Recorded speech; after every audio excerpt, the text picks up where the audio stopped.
Čaute ľudia, a dnes vás zdraví Tobias Šerška a dnes si ideme ukázať, ako som vyrobil Freddyho hlavu, proste je to postava z Five Nights at Freddy's.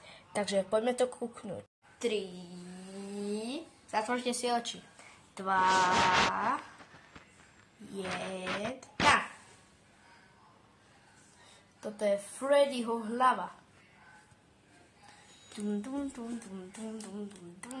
Viem, nemám to správne spravené, malo to byť aj tak, ale nedalo sa mi to, no tak som to spravil takto.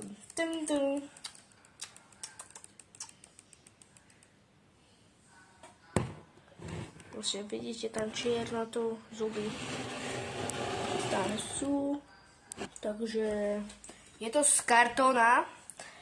Toto je z kartóna, toto je z kartóna, zuby sú z kartóna a toto sú z plastu. Takže dajte like, odber pre viac týchto videí a čus.